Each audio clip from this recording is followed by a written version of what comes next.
जो दुनिया में दिखाई दे उसे कहते हैं खामोशी, जो दुनिया में दिखाई दे उसे कहते हैं खामोशी, जो आंखों से दिखाई दे उसे तूफान कहते हैं। जो ये दीवार का सुराख है साहब, जो ये दीवार का सुराख है साहब, चाइना अमेरिका पाकिस्तान साजिशों का हिस्सा है, मगर हम इसे अपने घर का रोशनदार कहते हैं, इसे अपने घर का रोशनदार कहते हैं।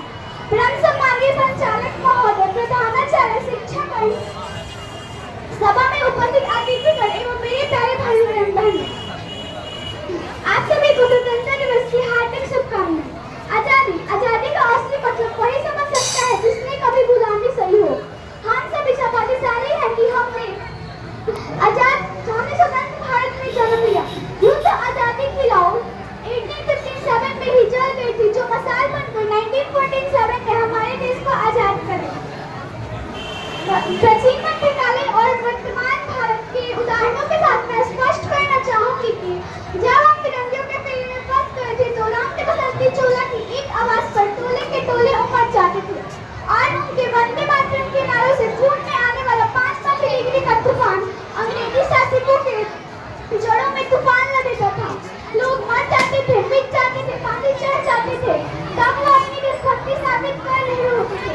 65 और 71 का होने वाला युद्ध, जिसमें अपना सुहाग गवा देने वाली औरतें जब घर की हालत कुछ ऐसी हो जाया करती थी, तब प्यार भी मजबूर किया, मांग का सिंदूर गया, प्यार भी मजबूर किया, मांग का सिंदूर गया, लंघनीय हालों की लंगोटियां चली गई, छोटी छोटी बेटियों की चोटियां चली गई। बाप की कमाई गई, भाई की पढ़ाई गई, बाप की कमाई गई, भाई की पढ़ाई गई, ऐसा एक विस्फोट हुआ, पता नहीं चला नहीं, पूरे जिसके गई बोटियां चली गई। आपके लिए एक आदमी मरा है साहब, किंतु हमारे घर की पूरी रोटियां चली गई। वाले हालात पैदा हो जाने के बावजूद भी एक माँ अपने बेटे को सरहद पर दुश्मनों की हथियार उड़ाने के लिए भेज देती थी और उन्हें पत्र लिखकर भेजा करती थी। अम्मा का खत है, बड़े ही चाव से, मेरे पुत्र मेरे ना घबराना, 1 इंच ना पीछे हटना, चाहे इंच कट जाना, चाहे इंच कट जाना। इस तरह सारा परिवार अपनी देशभक्ति साबित कर रहा होता था। तब देश बलिदान मांगता था, तब देश मर जाने को, मिट जाने को, फांसी चढ़ जाने को कहता था, पर आज देश लड़ जाने को, मर जाने को नहीं कहता है। मेरे विचारों में यदि कोई व्यक्ति अपना काम पूरी मेहनत, पूरी लगन और पूरी ईमानदारी से करे, वही इसकी देशभक्ति है। मैं नहीं मानती कि व्हाट्सएप और फेसबुक को 3 रंगों से रंग देना ही देशभक्ति है।